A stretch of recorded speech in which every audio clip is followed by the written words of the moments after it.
Time now for the clash, and former Tory leader William Hague has today called for the UK to decriminalise drugs in order to tackle the devastating health issues of addiction, arguing that we should follow the lead of Portugal, which has seen drug-related deaths and infections fall after introducing warnings for fines for minor offences.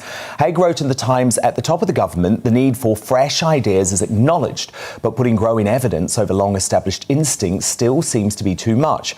How refreshing it would be if ministers could say after a terrible pandemic that on this other devastating health issue they are open to what might work. Steve Rolls, senior policy analyst for Transform Drug Policy Foundation, agrees that drugs should be legalised as it would ensure substances are safe and take distribution out of the hands of criminal networks. But Professor Neil McHaganey, director of the Centre for Substance Use Research, believes decriminalising or legalising drugs will inevitably lead to an increase in use. I'm also joined by Elizabeth Burton Phillips, founder of Drug Fam, who tragically lost her son Nick to suicide after he spiralled into drug addiction, and she is against decriminalisation. All three join me now. Steve Rolls, let me kick off with you. How do you envisage drug legalisation working? Are you going to be able to bowl into Boots and say, can I have my 5 ecstasy tablets, please, and 100 grams of cocaine? Is that how it's going to work? No, and I think it's very important to be clear that decriminalising personal possession of drugs, which is where if you're arrested in possession, you don't get a criminal record, but you might get a treatment referral or a fine or go on an education course. So it'd be more like a speeding offence. It's very different from legalisation, which is where you have legally regulated supply. Which now, the two things are linked. But William Hague was talking about decriminalisation. So he was talking about ending the criminalisation of people who use drugs. And what do you want? Drugs for personal use. What do you want? Sorry? I mean, I think we need both, ultimately. I think decriminalisation needs to happen now. I think that's urgent. It's widely supported by health authorities, by the UN, by the Royal College of Physicians and the Royal Society for Public Health. We want to move down towards the path of legalisation where people would be able to walk into Boots and buy ecstasy tablets, buy heroin, buy cocaine. That's your utopia, your drug utopia. If we move to a system of legally regulated supply, you'd have different models for different drugs. Some drugs the more dangerous drugs would only be available on prescription. Some might be available in rationed quantities to adults from pharmacies, and some would be available more like alcohol and tobacco already are. But I think there's a longer term discussion to be had around regulated supply. But in the short term, we need to end the criminalisation of people who use drugs as the basis of a public health approach to drugs. Because at the moment, we have a punitive criminal justice-led approach, and it's just not working. We see drug deaths have been rising for the last 8 or 9 years to record levels. Drug use is now rising again. It's clearly not working. And, if we want to help people who have drug problems, criminalising them is not the way to do it. And if we want to encourage people to make responsible decisions about their drug use, we shouldn't be using the criminal justice system to educate people about risks. We should be using public health education. OK, Neil McHaganey, how do you respond to that?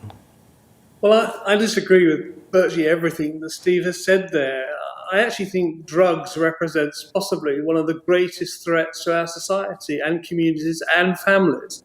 And I think the idea that a sensible response to the drug problem is to open up another avenue of access to these substances is just ludicrous. It's frankly unsustainable. And if we think we have a bad drug problem now, let's think for a minute what the scale of that problem would be if the opportunities to buy these substances were anywhere and everywhere, because they would not put the criminality out of business. The criminal world of drug supply would sit alongside the legal world of drug supply. There would be competition between those two domains, and unquestionably, we would have to lessen the restrictions for legal supply of illegal drugs. We would make this problem hugely worse than it already is. Yes, I agree with William Hague that we should have more treatment, but treatment isn't the answer here. We need treatment, but you cannot solve the drug problem just by providing treatment. You have to have stiff punishment to reduce the onset, the uptake of the behaviour in the first place. If you don't do that, it's like trying to win a war by providing more hospitals. It will never succeed.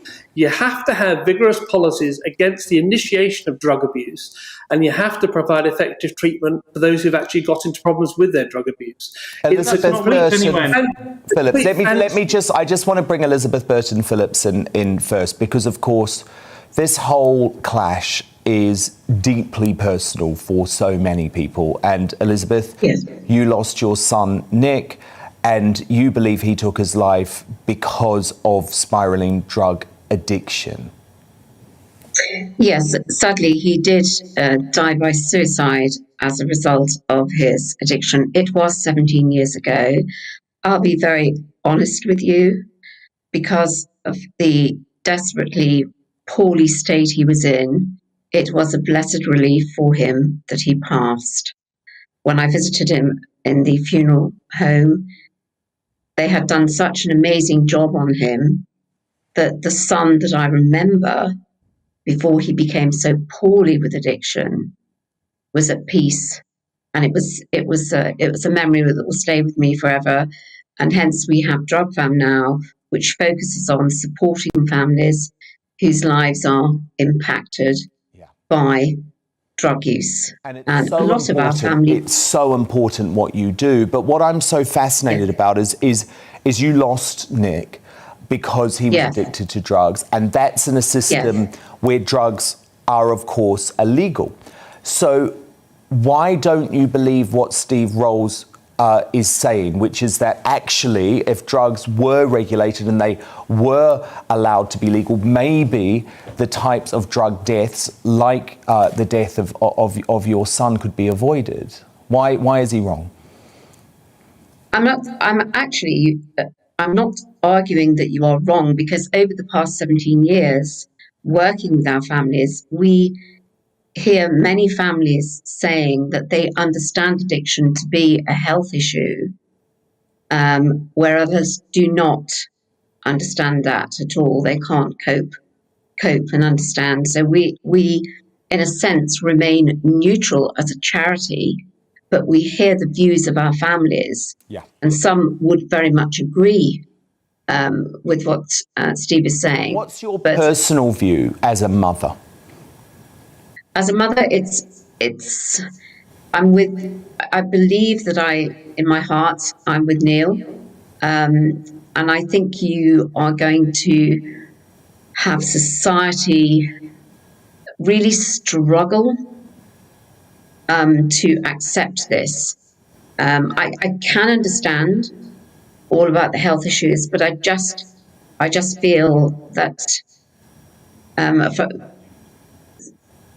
the ordinary parents sitting watching this will struggle with. No, I understand. With it. So, Steve Rolls, you've heard that very personal perspective from a mother. What do you make of it? I mean, Transform has a campaign group called Anyone's Child, and we have many families and mothers and parents and brothers and sisters who have lost people to overdose and addiction, and they take a different view, or maybe a view of some of the families that Elizabeth's talking about, where they feel that their children were harmed by drugs, but that they were harmed additionally by the criminal justice context in which those drugs were used and supplied. I mean, drugs are obviously risky. Our view is that illegal supply makes them more risky, and criminalisation of people who use drugs undermines their ability to access accurate, honest information and access services, harm reduction and treatment services that might help them reduce those risks. We're not endorsing drugs or encouraging drug use. I take issue with one of the things Neil was saying, that if we legalised regulated drugs, they would be more available. Drugs are freely available now. You can get I disagree with that. I disagree with that. Let me tell you, if I wanted to find drugs myself now, I would have absolutely no idea where to start. I would not have any idea where to start. And also, I want to bring the professor back in. Professor, I would be very concerned about breaking the law. I don't do drugs. I never have. I'm personally very opposed to them. But I disagree with that. I just think a lot of people have no idea, not the foggiest, where to get drugs. Maybe it's different in schools. That's a really important point, because our drug laws are not just for those who breach those laws, but they're there for those who live in accordance with those laws. So the idea that our drug laws fail when the vast majority of people do not use these substances, do not know where to access these substances, and wouldn't access them even if they knew where to access them, that actually is a situation where our drug laws are working, even though people are continuing to use illegal drugs. So I do not urge for a relaxation of our drug laws, far from it. I think the penalties, and actually in some of these communities, we know who's dealing drugs. We do not have the appropriate resources to tackle these individuals. These individuals are selling a dangerous substance in these communities, and we need to vigorously tackle that whilst providing treatment for those who get into difficulty. But let's not kid ourselves. Most people are not at that addict state. They're using drugs for some element of personal choice. We have to tackle that problem and make drug abuse a less appealing activity. And one way to do that is to maintain the sanctions against it. No, yes, I think that's really important. Final word to you, Elizabeth. Marginalised and the poor and minorities. It's an unjust law in the way it's applied. It falls most heavily on the most vulnerable people. Okay, let me give the final word to Elizabeth.